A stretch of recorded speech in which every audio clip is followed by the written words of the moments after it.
Bonjour à tous, heureux de vous retrouver entre deux bêtas d'iOS 14. Apple a enfin déployé iOS 13.6 pour tout le monde, donc pas besoin d'être inscrit aux différentes bêtas pour en bénéficier.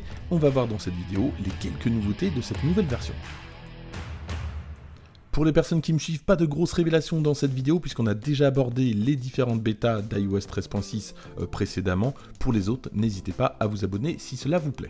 Cette mise à jour pèse plus de 3 Go et puis pour la petite histoire, cette mise à jour aurait dû s'appeler iOS 13.5.5 qui suivait en fait iOS 13.5.1 et puis au fil des bêtas, cette mise à jour s'est renommée iOS 13.6. Et on commence tout de suite par une nouveauté qui concerne l'application News. Alors pourquoi je vous en ai pas parlé avant? Tout simplement parce que News, vous le savez, n'est pas disponible en France et je trouve pas ça très pertinent de s'attarder sur des détails qu'on n'aura sans doute jamais. En tout cas, donc la nouveauté, c'est qu'on a un onglet audio qui fait son apparition.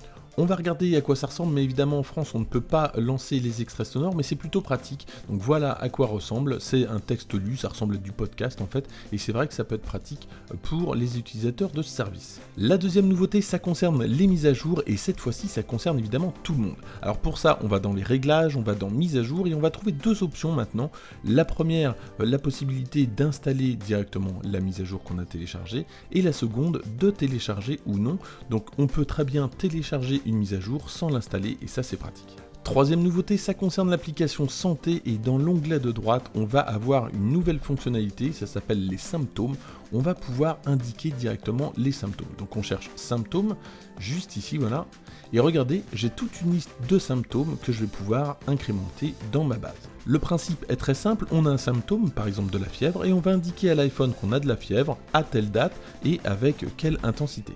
Alors évidemment, votre iPhone ne va pas se transformer en docteur, ça ne va pas vous donner un diagnostic d'une maladie ou quoi que ce soit, c'est peut-être pour éventuellement que votre médecin consulte ces informations s'il en avait besoin pour voir et pour aider peut-être à un diagnostic. Et puis dernière nouveauté, c'est CarKey, la possibilité d'ouvrir sa voiture avec son iPhone. Alors seule actuellement la BMW série 5 de 2021 est compatible, mais en gros l'idée c'est d'ouvrir justement sa voiture avec un iPhone. On va pouvoir également partager sa clé virtuelle par SMS avec d'autres utilisateurs, donc ça c'est plutôt pratique si on perd ses clés. Et vous l'aurez bien compris, évidemment c'est un montage, je n'ai pas de BMW.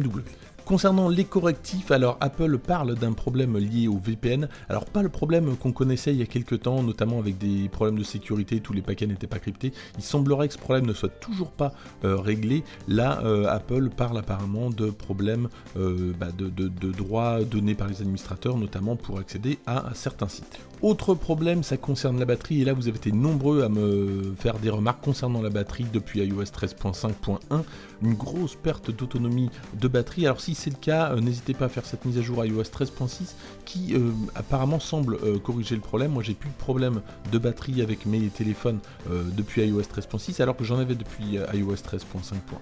Le problème donc semble résolu, donc dites-moi dans les commentaires si vous aussi iOS 13.6 a réglé votre problème de batterie. Concernant les benches, je vous fais un petit point même si je trouve pas ça très pertinent. 1331 points en score pour le simple cœur, et regardez ce que j'avais, voilà, j'ai quasiment le même résultat pour la version bêta 3. En conclusion, pas de problème particulier pour cette version, elle est très stable, très fluide, il n'y a pas de souci.